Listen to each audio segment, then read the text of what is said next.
ನಮಸ್ತೆ ಮಕ್ಕಳೇ, ನಾವು 9ನೇ ತರಗತಿಯ ಅಧ್ಯಾಯ 2 ವಾಲಿಬಾಲ್. ಹಿಂದಿನ ತರಗತಿಯಲ್ಲಿ ನಾವು ವಾಲಿಬಾಲ್ ಮತ್ತು ವಾಲಿಬಾಲ್ಗೆ ಸಂಬಂಧಿಸಿದಂಥ ಒಂದು ಇತಿಹಾಸವನ್ನು ನಾವು ನೋಡಿದ್ವಿ. ಇಂದು ವಾಲಿಬಾಲ್ ಆಟದಲ್ಲಿ ಇರುವಂತಹ ತಂತ್ರಗಳು ಮತ್ತು ವಾಲಿಬಾಲ್ ಆಟದಲ್ಲಿ ಇರಬೇಕಾದ ಗುಣಲಕ್ಷಣಗಳು, ಆಟಗಾರರಲ್ಲಿ ಇರಬೇಕಾದಂಥ ಒಂದು ಗುಣಲಕ್ಷಣಗಳನ್ನು ನಾವು ನೋಡೋಣ. ಹಾಗೆ ವಾಲಿಬಾಲ್ ಪಂದ್ಯಗಳು ಮತ್ತು ಬಹುಮಾನ ಪ್ರಶಸ್ತಿಗಳನ್ನು ನಾವು ಈ ಒಂದು ತರಗತಿಯಲ್ಲಿ ನಾವು ಅಧ್ಯಯನ ಮಾಡೋಣ. ಹಾಗೆ ವಾಲಿಬಾಲ್ ಆಟದಲ್ಲಿ ಇರಬೇಕಾದ ತಂತ್ರಗಳ ಬಗ್ಗೆ ನಾವು ನೋಡೋಣ. ವಾಲಿಬಾಲ್ ಆಟದಲ್ಲಿ ಕೆಲವು ತಂತ್ರಗಳನ್ನು ನೋಡೋದಾದರೆ, ವಾಲಿಬಾಲ್ ಆಟವು ಕ್ರೀಡಾ ಕ್ಷೇತ್ರದಲ್ಲಿ ಸರಳವಾದ ಮತ್ತು ಕ್ರಿಯಾಶೀಲವಾದ ಆಟವಾಗಿದೆ. ಅಂದರೆ ಸರಳವಾಗಿ ಮತ್ತು ಕ್ರಿಯಾಶೀಲ, ಅತಿ ಉತ್ಸಾಹ ಆಟವಾಗಿದೆ ಅಂತ ನಾವು ನೋಡಬಹುದು. ಹಾಗೆಯೇ ನಮ್ಮಲ್ಲಿ ವಿಶೇಷವಾದ ಸ್ಥಾನಮಾನ ಸಹ ಈ ವಾಲಿಬಾಲ್ ಆಟದಲ್ಲಿ ಪಡೆದಿದೆ ಅಂತ ನಾವು ಇಲ್ಲಿ ನೋಡ್ತೀವಿ. ಹಾಗಾದರೆ ಈ ಆಟವು ತನ್ನದೇ ಆದ ವೈಶಿಷ್ಟ್ಯವನ್ನು ಹೊಂದಿದೆ ಮತ್ತು ಇನ್ನು ಹೆಚ್ಚಿನ ಅಂಶಗಳು ನಾವಿಲ್ಲಿ ಒಂದು ಅಧ್ಯಯನದಲ್ಲಿ ನಾವು ತಿಳಿದುಕೊಳ್ಳೋಣ. ಹಾಗೆ ವಾಲಿಬಾಲ್ ಆಟದಲ್ಲಿ ಇರುವ ಒಂದು ತಂತ್ರಗಳನ್ನು ನೋಡೋದಾದರೆ, ವಾಲಿಬಾಲ್ ಆಟದಲ್ಲಿ ಕೆಲವು ತಂತ್ರಗಳನ್ನು ನೋಡೋದಾದರೆ, ನಾವು ಗೆಲುವನ್ನು ಸಾಧಿಸಲು ಎದುರಾಳಿ ತಂಡದ ಮೇಲೆ ಹಿಡಿತವನ್ನು ಸಾಧಿಸಲಿಕ್ಕೆ ಈ ಕೆಳಗಿನ ಸಾಮಾನ್ಯ ತಂತ್ರಗಳನ್ನು ನಾವು ನೋಡಬೇಕಾಗತ್ತೆ. ಅಂದರೆ ಸಂದರ್ಭಕ್ಕೆ ತಕ್ಕಂತೆ ನಾವು ಕೆಲವೊಂದು ತಂತ್ರಗಳನ್ನು ನಾವಿಲ್ಲಿ ಉಪಯೋಗಿಸಬೇಕಾಗತ್ತೆ ಅಂತ ನಾವಿಲ್ಲಿ ನೋಡ್ತೀವಿ. ಹಾಗೆ ವಾಲಿಬಾಲ್ನಲ್ಲಿ ಮೊದಲಿಗೆ ನಾವು ನೋಡೋದಾದ್ರೆ ಸರ್ವಿಸ್. ಆಟ ಪ್ರಾರಂಭವಾಗಿದೆ, ಸರ್ವಿಸ್ ಮುಖಾಂತರ ಆಟ ಪ್ರಾರಂಭ ಆಗುತ್ತೆ. ಇಲ್ಲಿ ನಾವು ಸರ್ವಿಸ್ ಮಾಡ್ತೀವಿ.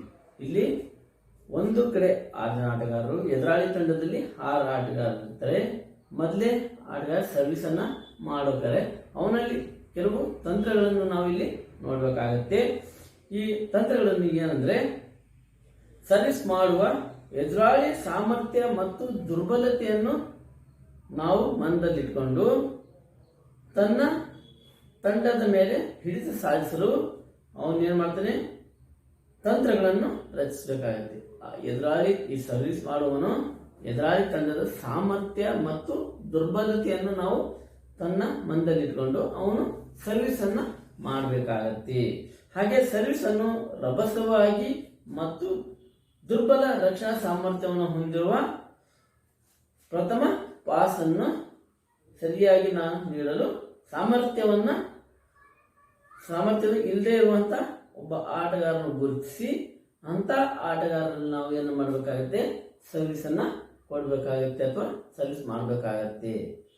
ಹಾಗೆ ಎದುರಾಳಿ ಆಟದಲ್ಲಿ ಇಲ್ಲದ ಖಾಲಿ ಇರುವ ಸ್ಥಳದಲ್ಲಿ ನಾವು ಸರ್ವಿಸ್ ಅನ್ನ ಮಾಡಬೇಕಾಗತ್ತೆ. ಹಾಗೆ ಯಾವುದೇ ಒಂದು ನೈಪುಣ್ಯತೆಯನ್ನು ಸಹ ನಾವು ಸಮಯಕ್ಕೆ ತಕ್ಕಂತೆ ನಾವು ಇಲ್ಲಿ ಬಳಸಬೇಕಾಗತ್ತೆ.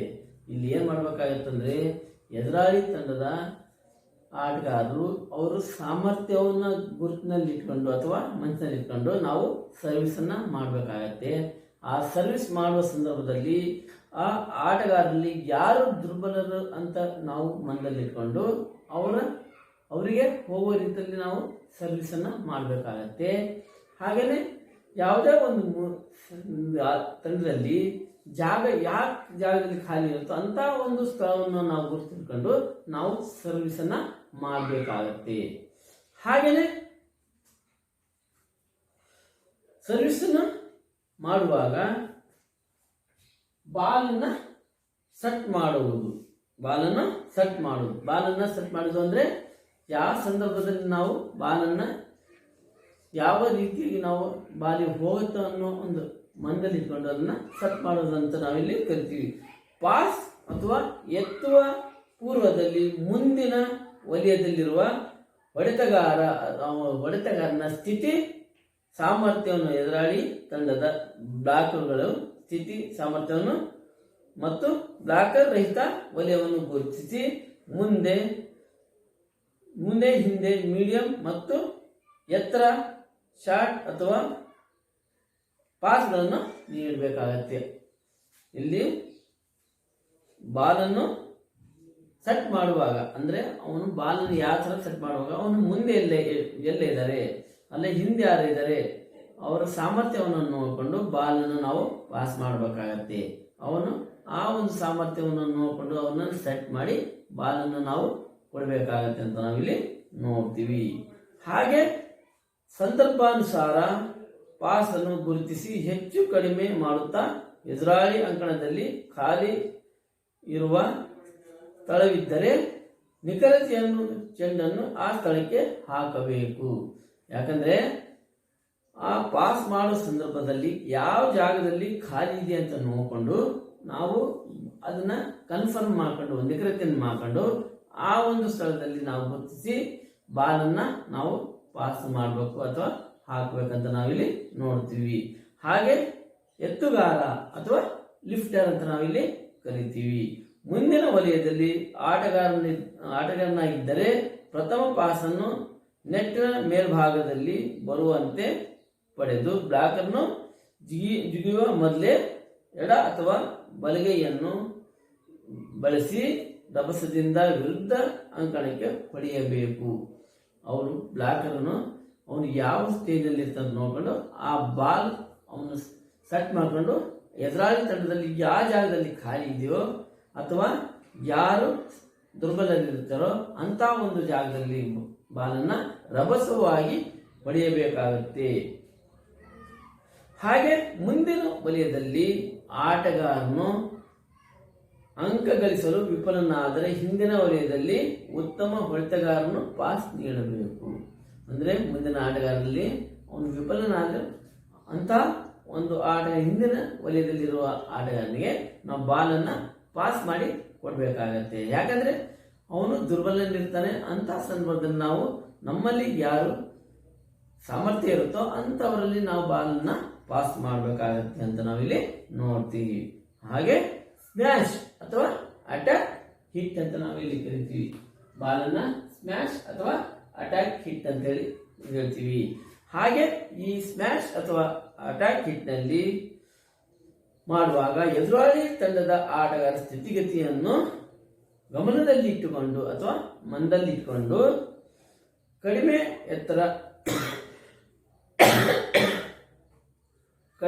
ಎತ್ತರ ತಲುಪುವ ಬ್ಲಾಕ್ನ ಮೇಲೆ ಮೇಲ್ಭಾಗದಿಂದ ಹೊಡೆಯಬೇಕು.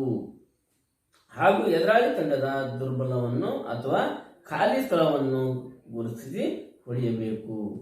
ಇದನ್ನ ಬ್ಲಾಕರ್ ಅಂತ ನಾವಿಲ್ಲಿ ಕರಿತೀವಿ. ಹಾಗೆ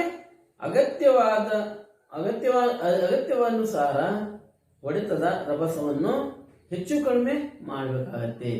ಅಲ್ಲಿ ಸಡನ್ ಆಗಿ ಅವನು ಅಟ್ಯಾಕ್ ಮಾಡೋ ಸಂದರ್ಭದಲ್ಲಿ ನಾವು ಅದನ್ನ ರಭಸವಾಗಿ ಹೊಡಿಬೇಕಾಗತ್ತೆ. ಕೆಲವು ಸಂದರ್ಭದಲ್ಲಿ ಅದ್ರ ಪಕ್ಕದಲ್ಲೇ ಖಾಲಿರುವ ಜಾಗವನ್ನು ನೋಡಿ ನಾವು ಅದನ್ನ ನಿಧಾನವಾಗಿ ಬಾಲನ್ನ ಪಾಸ್ ಮಾಡಬೇಕಾಗತ್ತೆ. ಅಂತ ಹೆಚ್ಚು ಕಡಿಮೆಯನ್ನು ಸಹ ಇವನು ನೈಪುಣ್ಯತೆಯನ್ನು ನಾವು ಇಲ್ಲಿ ಕಲಿಯಬೇಕಾಗಿರುತ್ತದೆ ಅಂತ ನಾವಿಲ್ಲಿ ನೋಡ್ತೀವಿ. ಹಾಗೂ ಹೊಡೆತದ ವೈವಿಧ್ಯತೆಯನ್ನು ಉಪಯೋಗಿಸಬೇಕಾಗತ್ತೆ. ಅವನು ಹೊಡೆತದ ಹಲವು ವೈವಿಧ್ಯತೆ ಅದು ತಂತ್ರಗಳನ್ನು ಬಳಸಿರ್ತಾನೆ. ಅಂತ ಒಂದು ವೈವಿಧ್ಯತೆ ತಂತ್ರವನ್ನು ಸಹ ಇವನು ಬಳಸ್ಕೋಬೇಕಾಗತ್ತೆ. ಹಾಗೆ ಹೆಚ್ಚು ಎತ್ತರ ತಲುಪುವ ನಿಖರತೆ ಬ್ಲಾಕರ್ಗಳಿದ್ದರೆ ಸ್ಮ್ಯಾಶ್ ಹೊಡೆತ ಅಥವಾ ಪ್ಲೇಸಿಂಗ್ ಅನ್ನು ಮೂಲಕ ಅಂಕ ಗಳಿಸಬೇಕಾಗತ್ತೆ. ಸ್ಮ್ಯಾಶ್ ಅಥವಾ ಪ್ಲೇಸಿಂಗ್ ಹೆಚ್ಚು ಹೊಡೆತಗಾರನಿದ್ದರೆ ಅವನು ಸ್ಮ್ಯಾಶ್ ಅಥವಾ ಪ್ಲೇಸಿಂಗ್ ಯಾವ ಜಾಗದಲ್ಲಿ ಖಾಲಿ ಇದೆಯೋ ಅದನ್ನು ಅವನು ಸೆಕೆಂಡ್ನಲ್ಲಿ ಗುರುತಿಸಿ ಅಂತಹ ಜಾಗದಲ್ಲಿ ಅವನ ಪ್ಲೇಸ್ಮೆಂಟ್ ಅನ್ನು ಕೊಟ್ಟು ಆ ಬಾಲನ್ನ ಹಾಕಬೇಕಾಗತ್ತೆ ಅಂತ ನಾವಿಲ್ಲಿ ನೋಡ್ತೀವಿ. ಹಾಗೆ ಪಂದ್ಯ ನಡೆಯುತ್ತಿರುವಾಗ ಎದುರಾಳಿಗಳು ವೇಗವಾಗಿ ಅಂಕಗಳನ್ನು ಗಳಿಸುತ್ತಿದ್ದರೆ ಆಟವನ್ನು ನಿಧಾನಗತಿಗೊಳಿಸಬೇಕು. ಹಾಗೆ ಸಂದರ್ಭಾನುಸಾರ ಸಮಯಾವಕಾಶವನ್ನು ಆಟಗಾರನಿಗೆ ಬದಲಾವಣೆಯನ್ನು ಬಳಸಿಕೊಳ್ಳಬೇಕು. ಎದುರಾಳಿ ತಂಡದವರು ಹೆಚ್ಚು ಅಂಕವನ್ನು ವೇಗವಾಗಿ ಗಳಿಸ್ತಿದ್ರೆ ಆ ಆಟಗಾರನ ಏನು ಮಾಡಬೇಕಾಗುತ್ತೆ, ಸಂದರ್ಭವನ್ನು ಅನುಸಾರವಾಗಿ ನಾವೇನು ಮಾಡಬೇಕು, ಆಟವನ್ನು ನಿಧಾನಗತಿಯಲ್ಲಿ ನಾವು ಆಡಬೇಕಾಗತ್ತೆ. ಇದು ಮಾಡಬೇಕಾಗುತ್ತೆ. ಹಾಗೆ ಆಟವನ್ನು ನಿಧಾನವಾಗಿ ನಾವು ಮುಂದುವರಿಸಬೇಕಾಗತ್ತೆ. ಮತ್ತೆ ಹೆಚ್ಚು ಕಮ್ಮಿ ಆ ಸಂದರ್ಭದಲ್ಲಿ ಆಟಗಾರರ ಬದಲಾವಣೆಯನ್ನು ಸಹ ನಾವು ಇಲ್ಲಿ ಮಾಡಬೇಕು. ಆವಾಗ ತನ್ನ ಆಟದ ವೇಗವು ನಿಧಾನಗೊಳಿಸಲು ಸಹಕಾರಿಯಾಗುತ್ತೆ ಅಂತ ನಾವಿಲ್ಲಿ ನೋಡ್ತೀವಿ. ಹಾಗೆ ಆಟಗಾರರಲ್ಲಿ ಇರಬೇಕಾದ ಅವಶ್ಯಕ ಗುಣಗಳು, ಹಾಗೆಯೇ ಆಟಗಾರರಲ್ಲಿ ಇರಬೇಕಾದ ಅವಶ್ಯಕತೆ ಗುಣಗಳು, ಈ ವಾಲಿಬಾಲ್ ಆಟದಲ್ಲಿ ಯಾವ್ಯಾವ ಆ ಗುಣಗಳನ್ನು ಹೊಂದಿರಬೇಕು, ವಾಲಿಬಾಲ್ನ ಆಟಗಾರರಲ್ಲಿ ಇರಬೇಕಾದ ಗುಣಗಳನ್ನು ನಾವಿಲ್ಲಿ ನೋಡ್ತೀವಿ. ಹಾಗೆ ಈ ವಾಲಿಬಾಲ್ ಆಟದಲ್ಲಿ ನಾವು ಏನು ಮಾಡಬೇಕಾಗತ್ತೆ, ಎತ್ತರವಾದ ನಿಲುವು ಹೊಂದಿರಬೇಕು. ಅವು ಆಟಗಾರರಲ್ಲಿ ಎತ್ತರವಾದ ನಿಲುವನ್ನು ಹೊಂದಿರಬೇಕಾಗತ್ತೆ. ಮತ್ತು ಜಾಳಿಗೆಯ ಮೇಲಿಂದ ನಿರ್ವಹಿಸುವ ಸ್ಮ್ಯಾಶ್ ಹಾಗೂ ಬ್ಲಾಕ್ ನಂತಹ ನೈಪುಣ್ಯತೆಯನ್ನು ಸುಲಭವಾಗಿ ನಿರ್ವಹಿಸಿರಬೇಕು. ಅವನು ಎತ್ತರವಾದ ನಿಲುವನ್ನು ಹೊಂದಿರಬೇಕು ಮತ್ತು ಸ್ಮ್ಯಾಶ್ ಹಾಗೂ ಬ್ಲಾಕ್ ನಂತಹ ನೈಪುಣ್ಯತೆಯನ್ನು ಸಹ ಅವನು ಹೊಂದಿರಬೇಕು. ಹಾಗೆ ಅಂಕಣದ ಒಳಗೆ ಪರಿಣಾಮಕಾರಿಯಾಗಿ ಓಡಾಡುವ ಚೆಂಡನ್ನು ಆಡಬೇಕಾಗಿರುವುದರಿಂದ ಚಪಲತೆಯು ಸಹ ಅವಶ್ಯಕತೆ. ಇಲ್ಲಿ ಆ ಒಂದು ಆಟದ ಅಂಕಣದಲ್ಲಿ ಅವನು ಹೆಚ್ಚು ನೈಪುಣ್ಯತೆಯನ್ನು ಹೊಂದಿ ಪೂರ್ತಿ ಆ ಕೋರ್ಟ್ನಲ್ಲಿ ಓಡಾಡೋ ಒಂದು ನೈಪುಣ್ಯತೆಯನ್ನು ಹೊಂದಿರಬೇಕಾಗಿದ್ದರಿಂದ ಅವನಿಗೆ ಚಪಲತೆಯನ್ನು ಸಹ ಹೆಚ್ಚು ಹೊಂದಿರಬೇಕಾಗತ್ತೆ ಅಂತ ನಾವಿಲ್ಲಿ ನೋಡ್ತೀವಿ. ಹಾಗೆ ಅಂಕಣದ ಒಳಗೆ ಪರಿಣಾಮಕಾರಿಯಾಗಿ ಓಡಾಡಿಕೊಂಡು ಚೆಂಡನ್ನು ಆಡಬೇಕಾಗಿರುವುದರಿಂದ ಚಪಲತೆ ಹೊಂದಿರಬೇಕಾಗತ್ತೆ. ಹಾಗೆ ಎದುರಾಳಿಯಿಂದ ಹೆಚ್ಚು ಸ್ಫೋಟಕ ಶಕ್ತಿಯನ್ನು ಹೊಂದಿದ್ದಲ್ಲಿ ಜಿಗಿದು ನೈಪುಣ್ಯತೆಯನ್ನು ನಿರ್ವಹಿಸಲು ಸಹಕಾರಿಯಾಗಿರುತ್ತದೆ. ಇಲ್ಲಿ ಸ್ಫೋಟಕ ಶಕ್ತಿಯನ್ನು ಹೊಡೆತವನ್ನು ಹೊಂದಿರುವುದರಿಂದ ಜಿಗಿದು ಅವನ ನೈಪುಣ್ಯತೆಯನ್ನು ಸಹ ಇಲ್ಲಿ ಅವನು ಹೊಂದಿರಬೇಕಾಗತ್ತೆ ಅಂತ ನಾವಿಲ್ಲಿ ನೋಡ್ತೀವಿ. ಹಾಗೆ ಅಂಕಣದಲ್ಲಿ ಆಟವಾಡುವಾಗ ಕೈಗಳು ಹಾಗೂ ಕಾಲುಗಳು ಚಾಚಿ ಚೆಂಡನ್ನು ಆಡುವ ಸಂದರ್ಭಗಳು ಸಹ ಎದುರಾಗುವ ಮೈಮಿಡಿತ ಅವಶ್ಯಕತೆ. ಇಲ್ಲಿ ಒಂದು ಸಂದರ್ಭದಲ್ಲಿ ನಾವು ಈ ಅಂಕಣದಲ್ಲಿ ಆಡೋ ಒಂದು ಸಂದರ್ಭದಲ್ಲಿ ನಾವು ಒಂದು ಪಕ್ಷ ಕೈಯನ್ನು ಚಾಚಬೇಕಾಗತ್ತೆ ಅಥವಾ ಕಾಲನ್ನು ಚಾಚಿ ಆಟವನ್ನು ಆಡುವ ಒಂದು ನೈಪುಣ್ಯತೆ ಸಹ ಈ ಆಟಗಾರರಲ್ಲಿ ಹೊಂದಿರಬೇಕಾಗತ್ತೆ. ಹಾಗೆ ತ್ವರಿತಗತಿಯಲ್ಲಿ ಸಾಗುವ ಚೆಂಡು ಸರಿಯಾದ ಸಮಯಕ್ಕೆ ತಲುಪಿ ನೈಪುಣ್ಯತೆಗಳನ್ನು ನಿರ್ವಹಿಸಬೇಕಾಗಿರುವುದರಿಂದ ವೇಗವು ಸಹ ನಿರ್ಮಾಣಕಾರಿಯಾಗಿರುತ್ತದೆ. ಅಂದರೆ ಅವನ ನೈಪುಣ್ಯತೆ ಸಹ ಹೆಚ್ಚು ಹೊಂದಿರ್ತಾನೆ. ಹಾಗೆ ಅವನು ವೇಗವಾಗಿ ಅವನು ಓಡಾಡುವ ಒಂದು ಸಾಮರ್ಥ್ಯ ಸಹ ಇಲ್ಲಿ ಹೊಂದಿರಬೇಕಾಗತ್ತೆ. ಪ್ರತಿಕ್ರಿಯೆಯ ವೇಗ ಚೆನ್ನಾಗಿದ್ದಲ್ಲಿ ಆಟಗಾರ ಅತಿ ಕಡಿಮೆ ಸಮಯದಲ್ಲಿ ಚೆಂಡಿಗೆ ಪ್ರತಿಕ್ರಿಯಿಸಿ ಸೂಕ್ತ ನೈಪುಣ್ಯತೆಯನ್ನು ಸಹ ನಿರ್ವಹಿಸಬಹುದು. ಅವನು ಹೆಚ್ಚು ಕಡಿಮೆ ಅವನ ಆಟದ ನೈಪುಣ್ಯತೆಯನ್ನು ಸಹ ಮತ್ತು ವೇಗವನ್ನು ಹೆಚ್ಚಿಗೆ ಇದ್ದರೆ ಆಟಗಾರ ಸಮಯ ಅತಿ ವೇಗದಲ್ಲಿ ಅವನು ಏನಾಗುತ್ತೆ, ನೈಪುಣ್ಯತೆ ಅವನ ಸಾಮರ್ಥ್ಯದಲ್ಲಿ ಅವನು ಆಟಗಾರ ಅವನ ನೈಪುಣ್ಯತೆಯನ್ನು ಸಹ ಹೊಂದಿರಬೇಕಾಗತ್ತೆ ಅಂತ ನಾವಿಲ್ಲಿ ನೋಡ್ತೀವಿ. ಹಾಗೆಯೇ ಈ ಒಂದು ವಾಲಿಬಾಲ್ ಆಟದಲ್ಲಿ ಇರಬೇಕಾದ ಪಂದ್ಯಗಳು ಮತ್ತು ಬಹುಮಾನಗಳನ್ನು ಮತ್ತು ಇದರ ಪ್ರಶಸ್ತಿಗಳನ್ನು ನಾವು ನೋಡಬಹುದಾಗುತ್ತೆ. ಇದರಲ್ಲಿ ಈ ವಾಲಿಬಾಲ್ನಲ್ಲಿ ಒಟ್ಟು 15 ಪ್ರಶಸ್ತಿ ಮತ್ತು ಬಹುಮಾನಗಳನ್ನು ಸಹ ಈ ಆಟದಲ್ಲಿ ನಾವು ನೀಡುವುದನ್ನು ನಾವಿಲ್ಲಿ ಕಾಣ್ತೀವಿ. ಒಂದು ರಾಷ್ಟ್ರ ಮಟ್ಟದ ಕಿರಿಯರ ವಾಲಿಬಾಲ್ ಚಾಂಪಿಯನ್ಶಿಪ್. ಮೊದಲನೇದು ರಾಷ್ಟ್ರ ಮಟ್ಟದ ಕಿರಿಯರ ವಾಲಿಬಾಲ್ ಚಾಂಪಿಯನ್ಶಿಪ್ ಅಂತೇಳಿ ಒಂದು ಇದೆ. ಎರಡನೇದು ರಾಷ್ಟ್ರ ಮಟ್ಟದ ಸಬ್ ಜೂನಿಯರ್ ಬಾಲಕ ಮತ್ತು ಬಾಲಕಿಯರ ವಾಲಿಬಾಲ್ ಪಂದ್ಯಾವಳಿ. ರಾಷ್ಟ್ರ ಮಟ್ಟದ ಸಬ್ ಜೂನಿಯರ್ ಬಾಲಕ ಮತ್ತು ಬಾಲಕಿಯರ ವಾಲಿಬಾಲ್ ಪಂದ್ಯಾವಳಿಗಳು ಇದು ಎರಡನೇದು. ಹಾಗೆ ಮೂರನೇದು ನೋಡ್ಬೇಕಾದ್ರೆ ರಾಷ್ಟ್ರ ಮಟ್ಟದ ಮಿನಿ ವಾಲಿಬಾಲ್ ಚಾಂಪಿಯನ್ಶಿಪ್. ರಾಷ್ಟ್ರ ಮಟ್ಟದ ಮಿನಿ ವಾಲಿಬಾಲ್ ಚಾಂಪಿಯನ್ಶಿಪ್ ಇದು ಮೂರನೇದಾಗಿರುತ್ತದೆ. ಹಾಗೆ ನಾಲ್ಕನೇದು ರಾಷ್ಟ್ರೀಯ ಸೂಪರ್ ಲೀಗ್ ಪಂದ್ಯಾವಳಿ. ನಾಲ್ಕನೇದು ರಾಷ್ಟ್ರೀಯ ಸೂಪರ್ ಲೀಗ್ ಪಂದ್ಯಾವಳಿ ಅಂತ ಇದು ನಾಲ್ಕನೇದು. ಹಾಗೆಯೇ 5ನೇದು ಪ್ರತಿ ವರ್ಷ ಪುರುಷ ಹಾಗೂ ಮಹಿಳೆಯರಿಗಾಗಿ ನಡೆಯುವ ಫೆಡರೇಷನ್ ಕಪ್. ಇದು ಪ್ರತಿ ವರ್ಷವೂ ಸಹ ನಡೆಯುತ್ತದೆ. ಈ ಪುರುಷ ಮತ್ತು ಮಹಿಳೆಯರಿಗಾಗಿ ನಡೆಯುವಂತಹ ಒಂದು ಫೆಡರೇಷನ್ ಕಪ್ ಅಂತ ನಾವಿಲ್ಲಿ ಇದು ಸಹ ಆಟವನ್ನು ನಾವು ಸಹ ಆಡ್ತೀವಿ. ಹಾಗೆ 6ನೇದು ಪ್ರತಿ ವರ್ಷ ಪುರುಷ ಹಾಗೂ ಮಹಿಳೆಯರಿಗಾಗಿ ನಡೆಯುವ ರಾಷ್ಟ್ರೀಯ ಸೀನಿಯರ್ ವಾಲಿಬಾಲ್ ಪಂದ್ಯಾವಳಿ. ಇದು 6ನೇದು. ಯಾವುದು? ಪ್ರತಿ ವರ್ಷ ನಡೆಯುವಂತಹ ಪುರುಷ ಮತ್ತು ಮಹಿಳೆಯರಿಗಾಗಿ ನಡೆಯುವಂತಹ ರಾಷ್ಟ್ರೀಯ ಸೀನಿಯರ್ ವಾಲಿಬಾಲ್ ಚಾಂಪಿಯನ್ಶಿಪ್. ಇದು ಸೀನಿಯರ್ ಅಂದರೆ 18 ವರ್ಷದ ಮೇಲ್ಪಟ್ಟ ಮಕ್ಕಳಿಗೆ ಮಾತ್ರ ಇದು ಈ ಒಂದು ವಾಲಿಬಾಲ್ ಸೀನಿಯರ್ ಅಂತ ಹೇಳಿ ನಾವಿಲ್ಲಿ ಕರಿತೀವಿ. ಇಂತಹ ದೊಡ್ಡ ಲೀಗ್ ಮಾತ್ರ ಇದು ಈ ಆಟವನ್ನು ಆಡಿಸಲಾಗುತ್ತೆ. ಪ್ರತಿ ವರ್ಷ ಇದು ನಡೀತದೆ ಅಂತ ನಾವು ಇಲ್ಲಿ ನೋಡ್ಬೋದು. ಹಾಗೆ 7ನೇದು ಪ್ರತಿ ವರ್ಷ ಪುರುಷ ಹಾಗೂ ಮಹಿಳೆಯರಿಗೆ ನಡೆಯುವ ರಾಷ್ಟ್ರೀಯ ಸೂಪರ್ ಲೀಗ್ ಪಂದ್ಯಾವಳಿ. ಇದು ಸಹ ಪ್ರತಿ ವರ್ಷವೂ ಸಹ ನಡೀತದೆ. ಇದು ಪ್ರತಿ ವರ್ಷದ ಪುರುಷ ಮತ್ತು ಮಹಿಳೆಯರಿಗಾಗಿ ಸೂಪರ್ ಲೀಗ್ ಅಂದರೆ ಈ ಲೀಗ್ ಅನ್ನೋದು ಇದರಲ್ಲಿ ನಾಕೌಟ್ ಟೈಪ್ ಇರುತ್ತೆ, ಲೀಗ್ ಟೈಪ್ ಇರುತ್ತೆ. ಇದು ಲೀಗ್ ಅಂದರೆ ಒಂದು ಸರಿ ಆಟದಲ್ಲಿ ಸೋತರು ಸಹ ಮುಂದಿನ ಆಟವನ್ನು ಬೇರೆ ತಂಡದ ಜೊತೆಗೆ ಆಡಬಹುದು. ಇದನ್ನು ಲೀಗ್ ಅಂತ ನಾವು ಕರಿತೀವಿ. ಈ ಒಂದು ವಾಲಿಬಾಲ್ ಸೂಪರ್ ಲೀಗ್ ಆಟವನ್ನು ಸಹ ನಾವು ಇಲ್ಲಿ ಆಡೋದನ್ನು ನಾವು ನೋಡ್ತೀವಿ. ಹಾಗೆ 8ನೇದು ನೋಡೋಕೆ 2 ವರ್ಷಕ್ಕೊಮ್ಮೆ ಜೂನಿಯರ್ ಬಾಲಕ ಮತ್ತು ಬಾಲಿಕೆಯರು ನಡೆಯುವ ಏಷ್ಯನ್ ಮಟ್ಟದ ಜೂನಿಯರ್ ವಾಲಿಬಾಲ್ ಚಾಂಪಿಯನ್ಶಿಪ್. ಇದು ಏಷ್ಯಾ ಖಂಡದಲ್ಲಿರುವಂತಹ ಆಟಗಾರರು ಮಾತ್ರ ಇಲ್ಲಿ ಆಡಕ್ಕೆ ಸಾಧ್ಯ ಇರುತ್ತೆ. ಇದು ಪ್ರತಿ 2 ವರ್ಷಕ್ಕೊಂದ್ಸರಿ ಒಂದು ಏಷ್ಯನ್ ಕಪ್ ಅನ್ನು ನಾವು ಆಡ್ಬೋದು. ಪ್ರತಿ 2 ವರ್ಷಕ್ಕೊಂದ್ಸರಿ ಈ ಆಟವನ್ನು ನಡೀತವೆ. ಹಾಗೆ 9ನೇದು ನೋಡ್ಬೇಕಾದ್ರೆ ನಾವು ಏನು ಮಾಡ್ತೀವಿ? 4 ವರ್ಷಕ್ಕೊಮ್ಮೆ ನಡೆಯುವ ಪುರುಷ ಹಾಗೂ ಮಹಿಳೆಯರ ತಂಡಗಳ ಸೀನಿಯರ್ ಅಂತಾರಾಷ್ಟ್ರೀಯ ಚಾಂಪಿಯನ್ಶಿಪ್. ಇದು ಪ್ರತಿ 4 ವರ್ಷಕ್ಕೊಮ್ಮೆ ನಡೆಯುತ್ತದೆ. ಈ ಒಂದು ಪಂದ್ಯಾವಳಿ ಪ್ರತಿ ವರ್ಷ 4 ವರ್ಷಕ್ಕೊಮ್ಮೆ ಪುರುಷ ಮತ್ತು ಮಹಿಳೆಯರಿಗಾಗಿ ನಡೆಯುವಂಥ ಒಂದು ಚಾಂಪಿಯನ್ಶಿಪ್ ಪಂದ್ಯಾವಳಿಯ ವಾಲಿಬಾಲ್ ಪಂದ್ಯಾಟವನ್ನು ಆಡಿಸಲಾಗುತ್ತೆ.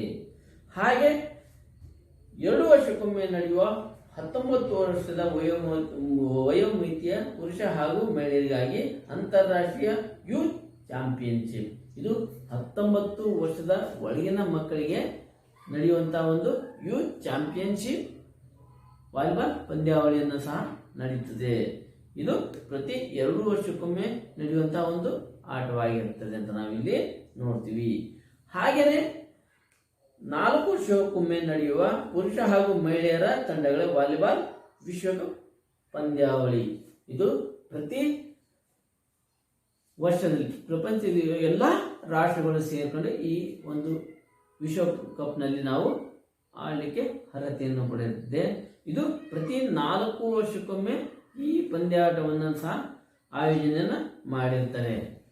ಹಾಗೆಯೇ ಪುರುಷ ಹಾಗೂ ಅಂತಾರಾಷ್ಟ್ರೀಯ ಲೀಗ್ ಹಾಗೂ ಮಹಿಳೆಯರಿಗಾಗಿ ಅಂತಾರಾಷ್ಟ್ರೀಯ ಗ್ರಾಂಡ್ ಪ್ರಿ ಪಂದ್ಯಾವಳಿ. ಇದು ಅಂತಾರಾಷ್ಟ್ರೀಯ ಪ್ರತಿ ಪುರುಷ ಮತ್ತು ಮಹಿಳೆಯರಿಗಾಗಿರುವ ಒಂದು ಪಂದ್ಯಾಟವನ್ನು ನಾವಿಲ್ಲಿ ನೋಡ್ತೀವಿ. ಸಿರಿವಂತಿ ಆದಿತ್ಯನಾಥ್ ಗೋಲ್ಡ್ ಕಪ್ ಅಂತಾರಾಷ್ಟ್ರೀಯ ಆಮಂತ್ರಿತ ತಂಡಗಳ ಪಂದ್ಯಾವಳಿ. ಇದು ಸಹ ಪ್ರತಿ ವರ್ಷವೂ ಸಹ ನಡೆಯುತ್ತಿದೆ ಅಂತ ನಾವಿಲ್ಲಿ ನೋಡ್ತೀವಿ. ರಶೀದ್ ಅಂತಾರಾಷ್ಟ್ರೀಯ ಆಮಂತ್ರಿತ ತಂಡಗಳ ವಾಲಿಬಾಲ್ ಪಂದ್ಯಾವಳಿ. ಇದು 14ನೇ ಒಂದು ಆಟವೂ ಸಹ ಆಗಿರುತ್ತದೆ ಅಂತ ನಾವಿಲ್ಲಿ ನೋಡ್ತೀವಿ. ಹಾಗೆಯೇ ವಾಲಿಬಾಲ್ನಲ್ಲಿ ಅತ್ಯುತ್ತಮ ಆಟಗಾರರಿಗೆ ಅರ್ಜುನ್ ಮತ್ತು ಏಕಲವ್ಯ ಪ್ರಶಸ್ತಿಯನ್ನು ಹಾಗೂ ಉತ್ತಮ ತರಬೇತುದಾರರಿಗೆ ದ್ರೋಣಾಚಾರ್ಯ ಪ್ರಶಸ್ತಿಯನ್ನು ಸಹ ಇಲ್ಲಿ ಲಭಿಸುತ್ತದೆ ಅಂತ ನಾವಿಲ್ಲಿ ನೋಡ್ತೀವಿ. ಇಲ್ಲಿ ವಾಲಿಬಾಲ್ನಲ್ಲಿ ನಾವೇನು ಮಾಡಿದ್ವಿ? ವಾಲಿಬಾಲ್ನಲ್ಲಿ ಆಡುವ ಆಟಗಾರರು ತಂತ್ರಗಳನ್ನು ನೋಡಿದ್ವಿ. ಇಲ್ಲಿ ಸರ್ವಿಸ್ ಮಾಡುವ ವಿಧಾನವನ್ನು ನೋಡಿದ್ವಿ. ಆಟಗಾರರ ಆಡುವ ಒಂದು ಅಟ್ಯಾಕ್ ಅನ್ನು ನೋಡಿದ್ವಿ. ವಾಲಿಬಾಲ್ನಲ್ಲಿ ಸರ್ವಿಸ್ ಮಾಡುವಾಗ ಯಾವ ಸಂದರ್ಭದಲ್ಲಿ ಆಟಗಾರನು ಎಲ್ಲಿ ದುರ್ಬಲರಿರ್ತಾರೋ ಅಥವಾ ಎಲ್ಲಿ ಖಾಲಿ ಸ್ಥಳ ಇರುತ್ತೋ ಅಂತ ಒಂದು ಸ್ಥಳವನ್ನು ನೋಡಿ ನಾವು ಸರ್ವಿಸನ್ನು ಮಾಡಬೇಕಾಗತ್ತೆ. ಅದು ಮೇಲ್ಭಾಗದಲ್ಲಿ ನಟ್ಟಿಗೆ ತಾಗದೇ ಇರುವ ಒಂದು ರೀತಿಯಲ್ಲಿ ನಾವು ಸರ್ವಿಸನ್ನು ಮಾಡಬೇಕಾಗತ್ತೆ. ಆಮೇಲೆ ಸ್ಮ್ಯಾಶ್ ಅಥವಾ ಅಟ್ಯಾಕ್ ಮಾಡುವ ಸಂದರ್ಭದಲ್ಲಿ ಎದುರಾಳಿ ತಂಡದಲ್ಲಿ ಯಾರು ದುರ್ಬಲ ಇರ್ತಾರೋ ಅಂಥ ಒಂದು ಜಾಗದಲ್ಲಿ ನಾವೇನು ಮಾಡಬೇಕಾಗತ್ತೆ, ಖಾಲಿ ಇರುವ ಸ್ಥಳದಲ್ಲಿ ಬಾಲನ್ನು ನಾವೇನು ಮಾಡಬೇಕಾಗತ್ತೆ, ನಾವು ಕಳಿಸ್ಬೇಕಾಗತ್ತೆ. ಹಾಗೆಯೇ ಈ ಒಂದು ಆಟದಲ್ಲಿ ಇರುವಂತಹ ಪ್ರಶಸ್ತಿ ಮತ್ತು ಬಹುಮಾನಗಳನ್ನು ನಾವು ನೋಡಬೇಕಾದ್ರೆ ಇಲ್ಲಿ ಒಟ್ಟು 15 ಪ್ರಶಸ್ತಿ ಮತ್ತು ಬಹುಮಾನಗಳನ್ನು ನಾವಿಲ್ಲಿ ನೋಡ್ತೀವಿ. ಇದು ವಾಲಿಬಾಲ್ ಆಟದಲ್ಲಿ ಇರುವಂತಹ ಒಂದು ತಂತ್ರಗಳು ಅದು ಮತ್ತು ಬಹುಮಾನಗಳು ಮತ್ತು ಆಟಗಾರರಲ್ಲಿ ಇರುವಂತಹ ಕೆಲವು ಲಕ್ಷಣಗಳನ್ನು ನಾವಿಲ್ಲಿ ನೋಡ್ತೀವಿ.